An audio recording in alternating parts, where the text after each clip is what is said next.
ನಾನು shooting ಹೊರಡೋವಾಗ manager phone ಮಾಡಿದರು, sir shooting cancel ಅಂತ. ಯಾಕಪ್ಪ ಕ್ಯಾನ್ಸಲ್? ದಿಲೀಪ್ ಅವ್ರು ಹೋಗ್ಬಿಟ್ರು ಅಂತ. ಯಾವ ದಿಲೀಪ್? ಸರ್ ನಮ್ಮ ದಿಲೀಪ್ ಸರ್. ಬೈದ್ಬಿಟ್ಟೆ ನಾನು, ಫೋನ್ ಇಟ್ಟೆ, ಬೈದ್ಬಿಟ್ಟು ಮತ್ತೆ ಫೋನ್ ಮಾಡಿದ್ರು. ಸರ್ ಅಪ್ಪು ಅವ್ರು ಹೋದಾಗ ಹೇಗೆ ನಾನು ನಂಬಲಿಲ್ವೋ, ಆಸ್ಪತ್ರೆಗೆ ಹೋಗಿ ಅವರ ಪಾರ್ಥಿವ ಶರೀರ ನೋಡಿದ ಮೇಲೆ ನನಗೆ ನಂಬಿಕೆ ಬಂತು. ಆ ಥರ ಇವತ್ತು ದಿಲೀಪ್ ಹೋದ್ರು ಅಂದಾಗ ನಾನು ನಂಬಿಕೆ ಆಗಲಿಲ್ಲ. ಕನಿಷ್ಠ 2 ಗಂಟೆ ನಾನು ಸುಮ್ಮನೆ ಕೂತಿದ್ದೆ. ನಾನು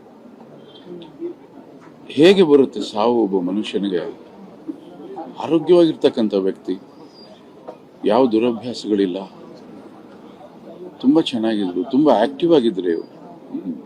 ಸಾವು ಇಷ್ಟು ಸುಲಭವಾಗಿ ಬರುತ್ತಾ ಅಂತ ಗಾಬರಿ ಆಗೋಯ್ತು. ದಿಲೀಪ್ ನನಗೆ ಸುಮಾರು ಒಂದು 20 ವರ್ಷಗಳ ಪರಿಚಯ. ಅವ್ರ ಜೊತೆಲಿ ಒಂದು ರಿಯಾಲಿಟಿ ಶೋ ಮಜಾ ಭಾರತ ಮಾಡಿದೆ. ಅದಕ್ಕೆ ಮೊದಲು ಅವ್ರು ಕಲಾವಿದರಾಗಿದ್ದರು. ಬಹಳಷ್ಟು ಸಲ ಭೇಟಿಯಾಗಿದ್ದೆ ನಾನು.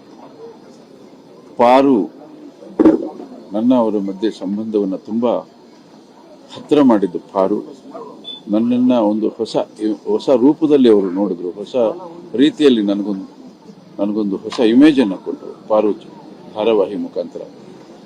ಅದಾದ ನಂತರ ಕೃಷ್ಣ ರೂಪು, ಇದರಲ್ಲಿ ತುಂಬ ಒಳ್ಳೆ ಪಾತ್ರ. ತುಂಬ ಟ್ಯಾಲೆಂಟೆಡ್ ಹುಡುಗ, ತುಂಬ ಟ್ಯಾಲೆಂಟೆಡ್, ಮಲ್ಟಿ ಟ್ಯಾಲೆಂಟೆಡ್.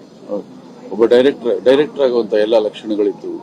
ಕಲಾವಿದನಾಗಿ, ಬರಹಗಾರನಾಗಿ, ಒಬ್ಬ ಪ್ರೊಡಕ್ಷನ್ ಎಕ್ಸಿಕ್ಯೂಟಿವ್ ಆಗಿ ಸದಾ ಹಸನ್ಮುಖಿ, ನಗ್ನಗ್ತಾ ಇರ್ತಾ ಇದ್ರು. ಎಷ್ಟೇ ಒತ್ತಡಗಳಿದ್ರು ಕೂಡ ಬಹಳ ಕೂಲಾಗಿ ಹ್ಯಾಂಡಲ್ ಮಾಡ್ತಿದ್ದಂಥ ವ್ಯಕ್ತಿ ಇವತ್ತು ಖಂಡಿತ ಈ ಶಾಕಿಂದ ಹೊರಗಡೆ ಬರೋಕ್ಕೆ ಬಹಳ ಸಮಯ ಬೇಕು.